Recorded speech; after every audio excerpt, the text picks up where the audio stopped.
I've just seen two mountains a bit strange if you're in Mexico City. Well, did you know that mountains have a love story that I wish I can have? Or maybe not, it's a try love story.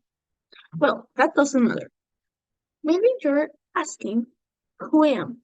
I am a simple mortal that came to you because the gods sent me to tell you this story to not forget how the love is so powerful.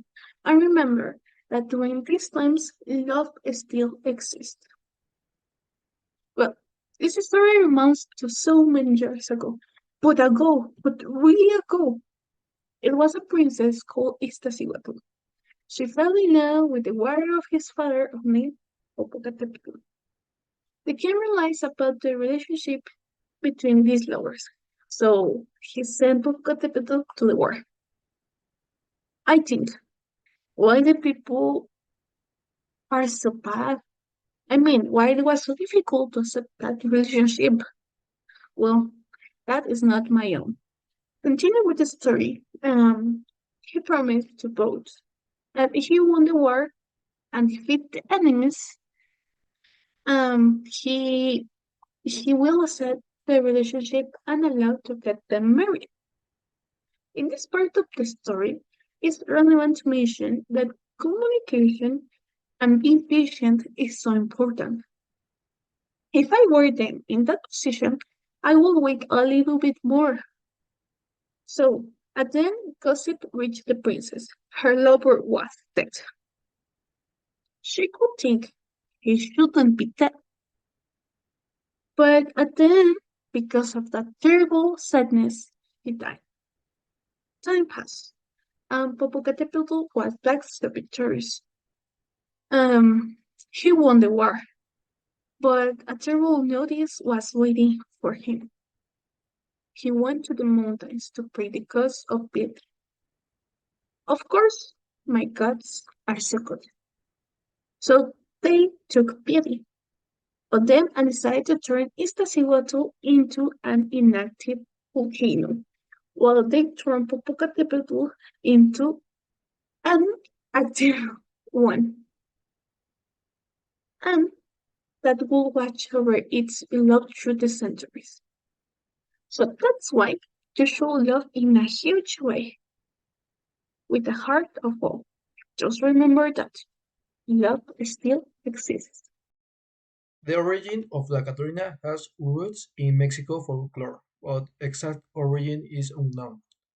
A curious thing is that many people must think that La Catrina is a skeletal figure dressed with great elegance and sophistication, and they are right, because it is. On the other hand, the figure of La Catrina, who personifies death as a natural part of life without social distinctions, is something incredible. In addition, La Catrina was popularized by a Mexican artist whose name was José Guadalupe Posada in the early of 20th century.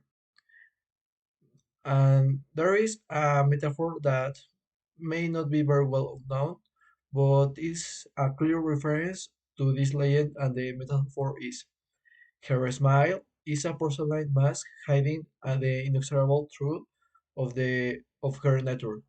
The Katrina dance among the living with the grace of death itself.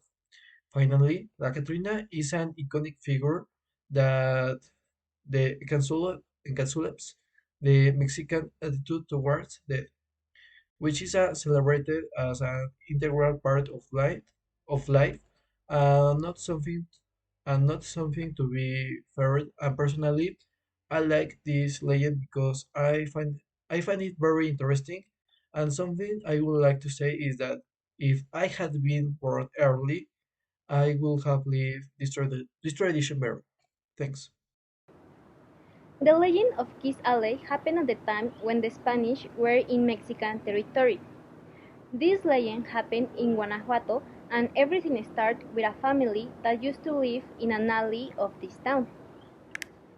Anna, who was the daughter of the family, used to look to the balcony to see the stars and the moon. Sometimes, when she used to do this, her eyes might meet with this boy named Carlos. It was the neighbor who lived in the house across the street. This boy was so lovely and he was in love with Anna, but he was from another social class and her father could never accept him. They could touch each other when they were at the balcony, so they thought to kiss, and that way Anna's father wouldn't see them, but unfortunately he discovered them and he threatened Anna by saying, "If you see him again, I will kill that boy." Anna didn't believe him, so she kissed him again, and her father arrived with a dagger, killing his own daughter. Obviously, Carlos didn't put a brave face, and he ran away to never come back. So, the legend says that if you pass through that alley, you have to kiss your girlfriend or boyfriend to have good luck. Otherwise, you will have 7 years of bad luck. The legend of Vanilla is a traditional story from Veracruz. This story shows of how Vanilla, this beautiful and aromatic flower, was born from an impossible story of love.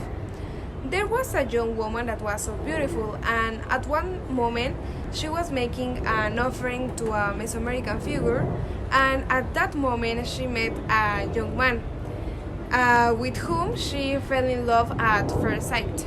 However, this love could not bloom in any way due to the reason that he was poor compared to her.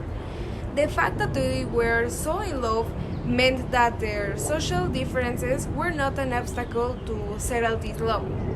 However, that's why they try to see each other when they have the opportunities, and even more when the boy took his crop to the market. But as soon as the maiden met the god of happiness, who was absolutely amazed by her beauty, he tried to do whatever it was necessary to conquer her. But what he didn't know is that her heart already belonged to someone else. He thought she was pulling his leg, but it was real. When she kindly rejected him, the god was so furious at her that he threatened her to harm her people. So by other ways, he tried to obtain the support from the girl's father, showing him all the benefits and goods that he would get if she went out with him. But upon knowing this, the two lovers tried to escape as faster as they can, but they were captured and they were sentenced to death, and all of this happened in a ditch. But after this terrible incident happened, inexplicably, the vegetation changed and all the fruits, the plants gave fruit to a beautiful orchid. And as days go by, it transformed with some dark buds that gave off a good aroma. So that's how the vanilla was born. So people say that the spirit of these lovers gave to life that miracle. Since then, vanilla became a sacred plant of the territory.